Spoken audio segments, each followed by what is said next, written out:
আমি মোহাম্মদ মহিদুল ইসলাম, সহকারী প্রধান শিক্ষক, রহিমা আফসার মাধ্যমিক বালিকা বিদ্যালয়, ভেড়ামারা, কুষ্টিয়া। আজকের ক্লাস 30 সেকেন্ডে অব্যয়ভাব সমাস চেনার উপায়।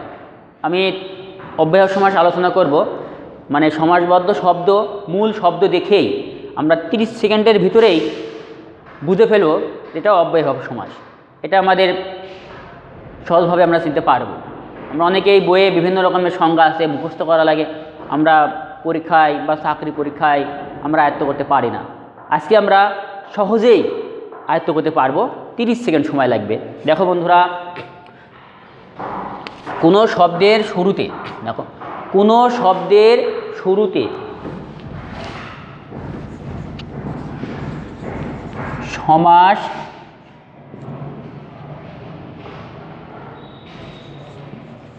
বদ্ধ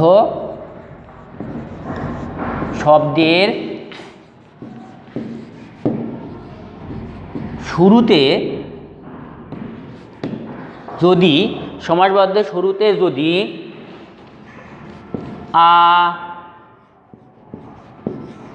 আ উপ অনু অনু হর ফি যথা থাকে, তাহলে আমরা জানবো সেটা অব্যয়ভাব সমাস। যদি সমস্ত পদে প্রথমে সমাসবদ্ধ শব্দের প্রথমে যদি আ উপ অনু হর ফি যথা থাকে, তাহলে আমরা চিনব এটা অব্যয়ভাব সমাস। আরও আছে, আর শব্দের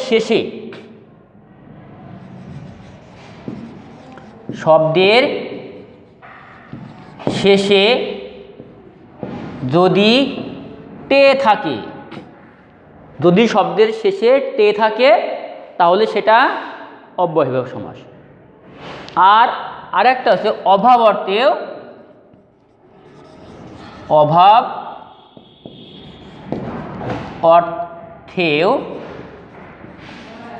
অব্যয়ীভাব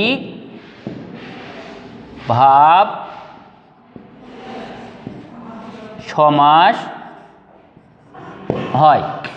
দেখো বন্ধুরা, আমাদের 30 সেকেন্ড লাগলো, 30 সেকেন্ডের ভিতরে কিন্তু আমাদের হয়ে গেল যে শব্দের প্রথমে যদি আ উপ অনু হর ফি যথা থাকে সেটা অব্যয়ভাব সমাস, আর শব্দের শেষে যদি টে থাকে অব্যয়ভাব সমাস, আর যদি অভাব অর্থে থাকে অব্যয়ভাব সমাস।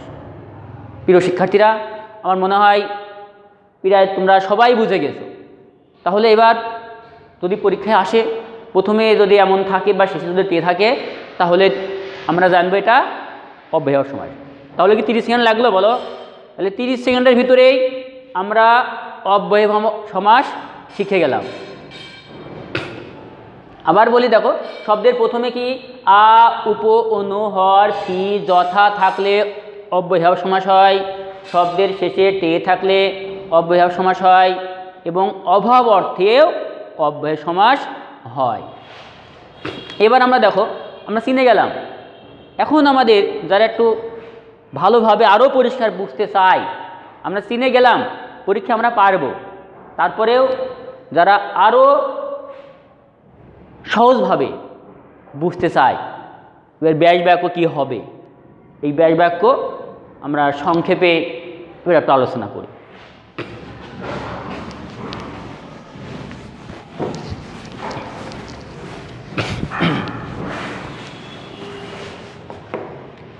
তেমন দেখো,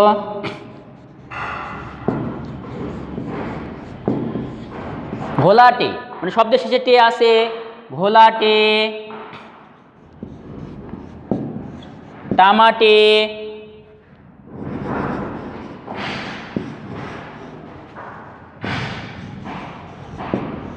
খেপাটে,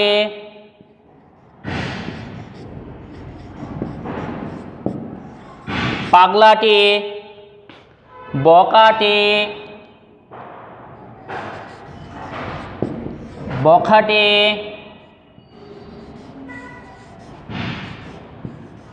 লম্বাটে ইত্যাদি। মানে অনেক উদাহরণ আছে। আমরা হয়তো বা পরীক্ষায় এটা পড়লাম তামাটে, পরীক্ষায় দিয়ে দিল খ্যাপাটে। যারা মুখস্থ অনেকে আছে ভালো মুখস্থ করতে পারে, দেখা যাচ্ছে এটা কোনো বইয়ে নাই, তখন তো এসেই বলবে প্রশ্ন বিট্রাই করেছে, কমন পড়ে নাই। আসলে সমাস বা ব্যাকরণ মুখস্থ করার বিদ্যা না, এটা বোঝার বিষয়। মনে করো যে প্রশ্ন করে বিভিন্ন চাকরি পরীক্ষার প্রশ্ন, যে প্রশ্ন করে সে কিন্তু অনেক বিষয় জানে, তা জানার পরিধি অনেক। কিন্তু দেখো যেভাবেই দিক না কেন, এই টে থাকলে যদি আরও অনেক উদাহরণ দিক, আমরা চোখ কান বুঝে আমরা দিয়ে দেবো সেটা কি সমাস, অব্যয়ীভাব সমাস। এখন ব্যাস বাক্য কী হবে বন্ধুরা? ব্যাস বাক্য করার সময় শুধু এই শেষের টেটা কেটে দেব, বাদ যাবে। শেষের টে কী যাবে? বাদ যাবে। আর তার আগে একটা ঈষৎ বসবে। তাহলে কি হবে? আমরা যদি টেটা বাদ দিই তাহলে কি হয়? ঘোলা, তাই না? ঘোলা। তার আগে একটা যোগ হবে ঈষৎ, মানে সামান্য ঈষৎ।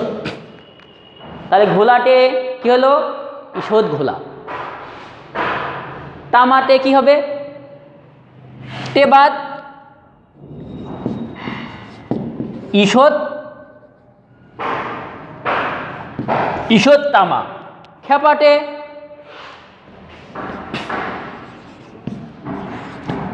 ঈষৎ খ্যাপা।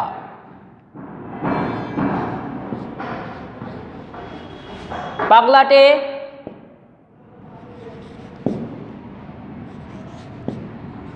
ঈষৎ পাগলা। বখাটে টে বাদ যাবে, বখা। তাহলে কি হবে? ঈষৎ ঈষৎ বখা। লম্বাটে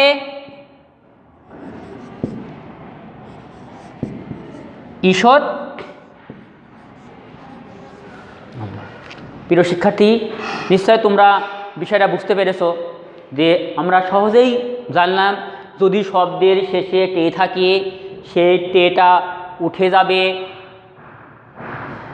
বাদ যাবে, এবং তার আগে প্রথমে একটা ঈষৎ যোগ করতে হবে, তাহলেই ব্যাস বাক্য হয়ে যাবে।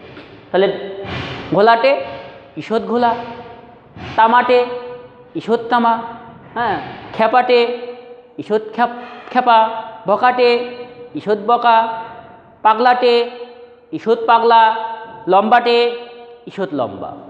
তাহলে আমরা সহজেই বুঝতে পারলাম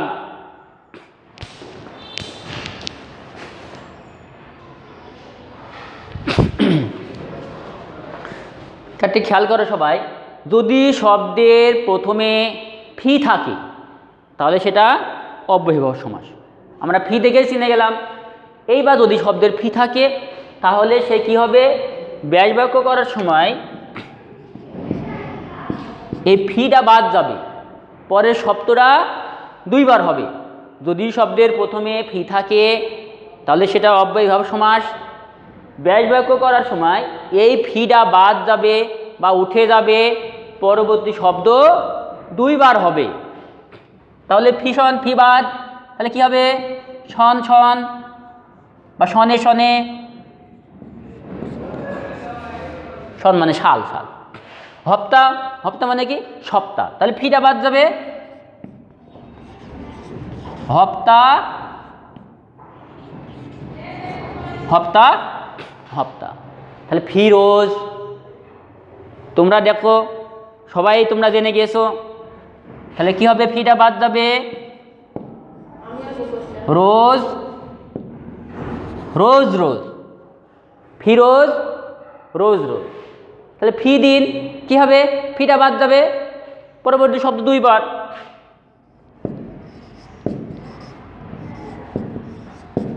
দিন দিন। আগে কঠিন মনে হচ্ছে বন্ধু? তাহলে সমাস, অব্যয়ীভাব সমাস নিয়ে আমাদের আর কোনো ভয় নাই।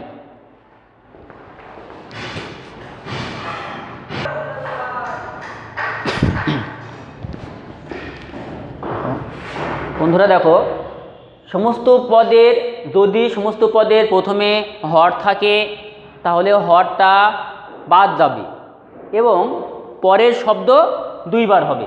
তাহলে আমরা কি জানলাম, সমস্ত পদে যদি হর থাকে এই হরটা বাদ যাবে এবং পরবর্তী শব্দ দুইবার হবে ব্যাস বাক্যে। তাহলে আমরা সবাই বুঝে গিয়েছি, দেখো হরটা বাদ যাবে, তারপর আছে রোজ, এই রোজটা কয়বার হবে, দুইবার হবে। তাহলে হর রোজ, রোজ রোজ, তাহলে হর রোজ কি হবে, রোজ রোজ। তাহলে হর গিজ, আমাদের অর্থ দেখার কোনো দরকার নাই, প্রথমে হর আছে, হরটা উঠে যাবে বা বাদ যাবে এবং পরবর্তী শব্দ দুইবার হবে। তাহলে হর গিজ, গিজ গিজ, গিজ গিজ। হরতাল, তাহলে কি হবে, তাল তাল, তাই না? কিন্তু এই শব্দটা মানে হবে আছে তালে তালে।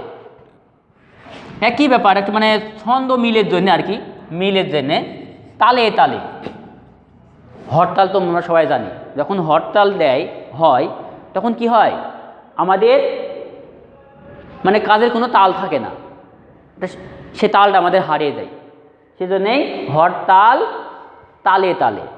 তারপর দেখো হরদম, হর আছে, হরটা উঠে যাবে, পরবর্তী শব্দ দুইবার হবে, হরদম, দমদম, দমদম দিলেও হবে, কিন্তু শব্দের সৌন্দর্যের জন্য মানে এটা সাধারণত হয় দমে দমে। দমদম লিখলেও ভুল হবে না, এখানে তাল তাল লিখলেও ভুল হবে না। তাহলে আমরা জানলাম, যদি শব্দের প্রথমে হর থাকে সেই হরটা বাদ যাবে এবং পরবর্তী শব্দ দুইবার হবে।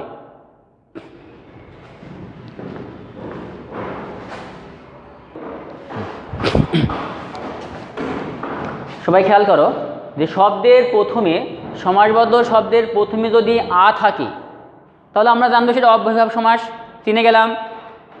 ব্যয়বর্গ করার সময় আটা বাদ যাবে এবং পরবর্তী শব্দের সাথে পর্যন্ত যোগ হবে।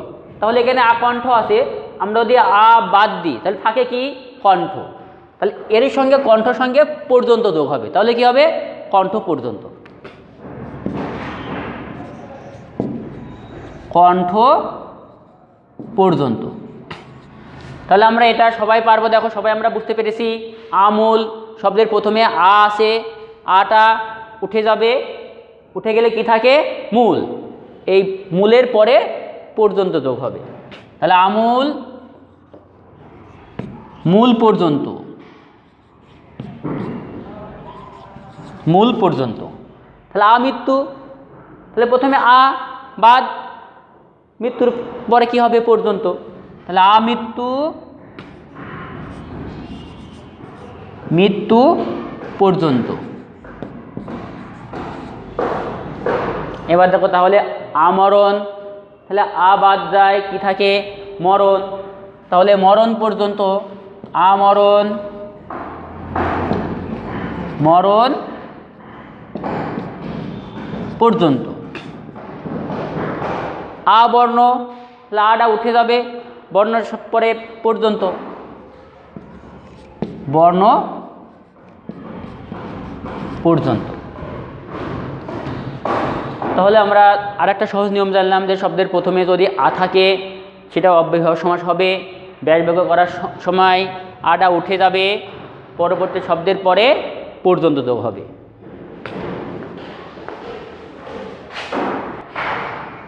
দেখো আমরা জানলাম যে শব্দের প্রথমে যদি আ থাকে আটা উঠে যায়, পরবর্তী শব্দের পরে পর্যন্ত হয়। কিন্তু কিছু ক্ষেত্রে আছে যে প্রথমে আ থাকলেও মানে কিছু ক্ষেত্রে মানে আটা উঠে যাবে কিন্তু তার আগে একটা ঈষৎ যোগ হবে। যেমন দেখো আনত, আনত, এটা নত, আমরা জানি যে নত, আনত মানে কি, মানে সেই নতটা ঈষৎ মানে সামান্য, তাহলে আটা উঠে যাবে তার আগে কি হবে, ঈষৎ যোগ হবে, ঈষৎ নত। মানে দুইটা উদাহরণে আছে আর কি। আরেকটা আছে আরক্তিন,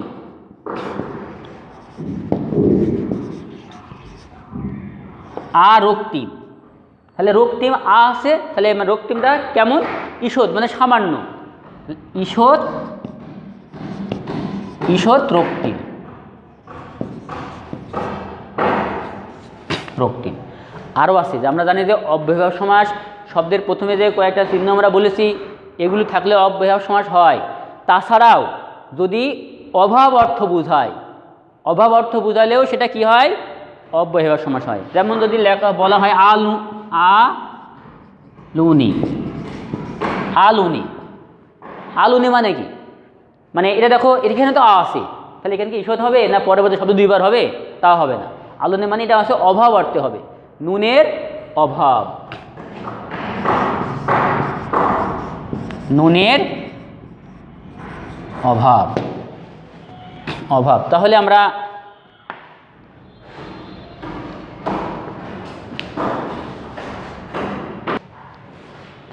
সমাসবদ্ধ শব্দের প্রথমে যদি যথা থাকে তাহলে আমরা জানবো সেটা অব্যয়ভাব সমাস। ব্যাস ব্যাখ্যা করার সময় যথা বাদ যাবে, পরের শব্দের সাথে কে যুক্ত হবে, তারপর অতিক্রম না করে। তাহলে দেখো যথা রীতি, প্রথমে যথা আছে আমরা চিনলাম সেটা অব্যয়ভাব সমাস। ব্যয় ব্যয় করার সময় যথাটা বাদ যাবে, পরের শব্দ আছে কি? রীতি। তাহলে এই রীতির সাথে কে যুক্ত হবে? রীতিকে, তারপর একটা নতুন একটা মানে খণ্ডবাক্য আনতে হবে অতিক্রম না করে। তাহলে রীতিকে অতিক্রম না করে, তাহলে যথারীতি রীতিকে অতিক্রম না করে। তাহলে যদি বলা হয় যথাসাধ্য, বন্ধুরা দেখো আমরা প্রথমে যথা আছে আমরা চিনে ফেলেছি অব্যয়ভাব সমাস। ব্যাস বাক্য করার সময় যথাটা বাদ, তারপরে সাধ্য, তার সঙ্গে কে হবে, তারপরে অতিক্রম না করে। তাহলে সাধ্যকে অতিক্রম না করে, যথাসাধ্য সাধ্যকে অতিক্রম না করে। পরীক্ষায় যদি আসলো যথাবিধি, প্রথমে যথা আছে, যথাবাদ, তারপরে কি আছে? বিধি, পরের শব্দ কি? বিধি, তার সঙ্গে কে, তারপরে একটা যোগ হবে অতিক্রম না করে। তাহলে বিধিকে অতিক্রম না করে, তাহলে যথাবিধি, বিধিকে অতিক্রম না করে। পরীক্ষায় তাও আসলো না, পরীক্ষায় আসলো যথাযোগ্য, যথাযোগ্য কি হবে? যথা আছে অব্যয়ভাব সমাস, যথাবাদ, তাহলে যোগ্য, তার সঙ্গে কে, যোগ্য কে, তারপর একটা যোগ হবে কি? অতিক্রম না করে। পরীক্ষা আসলো, এটাও আসলো না মনে করো।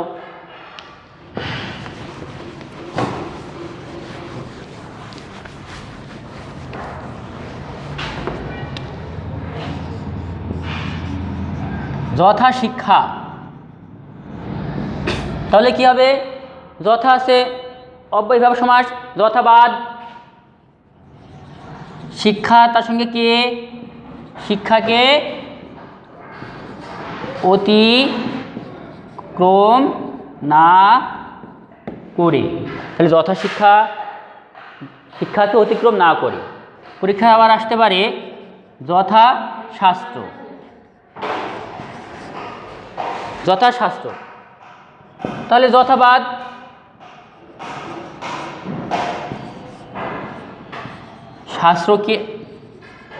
শাস্ত্রকে অতিক্রম না করে।